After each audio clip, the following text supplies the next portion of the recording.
Hello everyone. This video will walk you through on how to identify pitches on sheet music. The staff is typically a set of 5 lines and 4 spaces that show different pitches, or in other words, how high or low a note should be played. When referring to multiple, we use the word staves.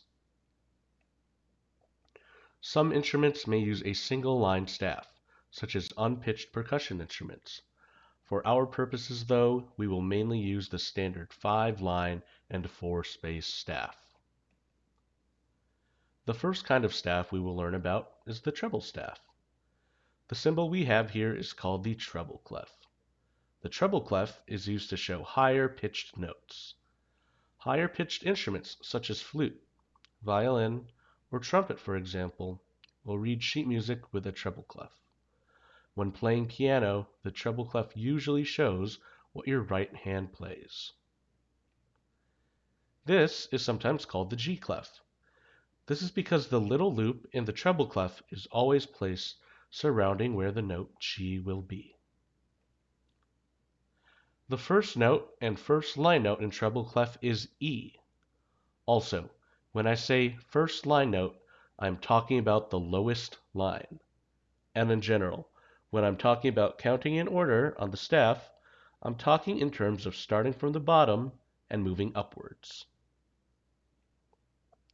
The next note on the staff will be F. Make sure to notice that F is now placed between 2 lines or on a space. As I add more notes, watch how I am alternating between line and space while going forwards in the musical alphabet. The next note is G, which is a line note. The next one is A, which is a space note. Next is B, which is on a line. Here, you may also notice the line connected to the note head, which is a circular shape, is now pointing downwards. Don't worry about that. That doesn't change anything. It just makes it easier for musicians to read. Next, we have C, which is a space. Next is D, which is on a line. Next is E, which is a space. And last is F, which is a line. Let's review. Starting at the lower E, we're on a line. And then reading from left to right, we're going to go line, space, line, space, line, space, line, space, line, and so on. Take a look over here. Just for clarification, I've added the A, B, C, D on the left-hand side so you can help visualize the musical alphabet before the first E that we see. If you take a look at the line here, that shows that we just restart at A after we get to G. So we have A, B, C, D, E, which is where we start, then F, G. We restart after G, then we go A, B, C, D, E, F, and so on. So far, we've covered all the notes on the staff in treble clef. However, there can be notes above and below the staff as well. I'll introduce just 2 notes below the staff today.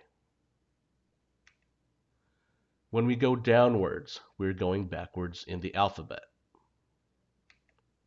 So here, I'm showing you the musical alphabet in order, A, B, C, D, E, F, G. So when we were counting our notes going up, we were going in alphabetical order, just like I said. Now when we're going down, we have to count our letters backwards. That's why when we go down 1 note from E, here's E, and we go down or backwards 1 note, we get to D. If we go down 1 more note from this D over here, we will arrive at C. Take a look at how there is a short line going through the note head of this C, right over here. This is called a ledger line, which is added to show exactly where notes are above or below the staff. A method to remember your line notes is with this phrase, every good boy does fine. The first letter of each word is the pitch name, counting upwards by lines only.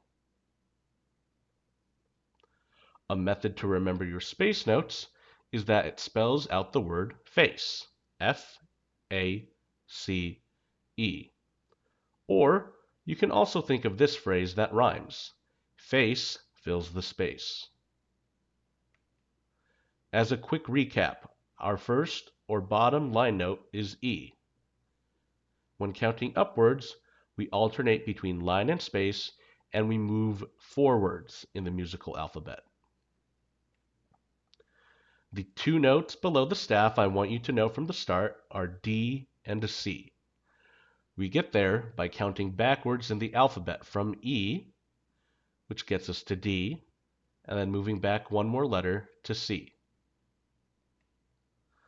So, in conclusion, that about covers it for the basics of reading notes on the staff in treble clef. Remember, if you're not 100% sure of something, it's your responsibility to ask me, and I am more than happy to help out. You can ask me in class or shoot me an email. Thanks for following along, and I'll see you on the next video.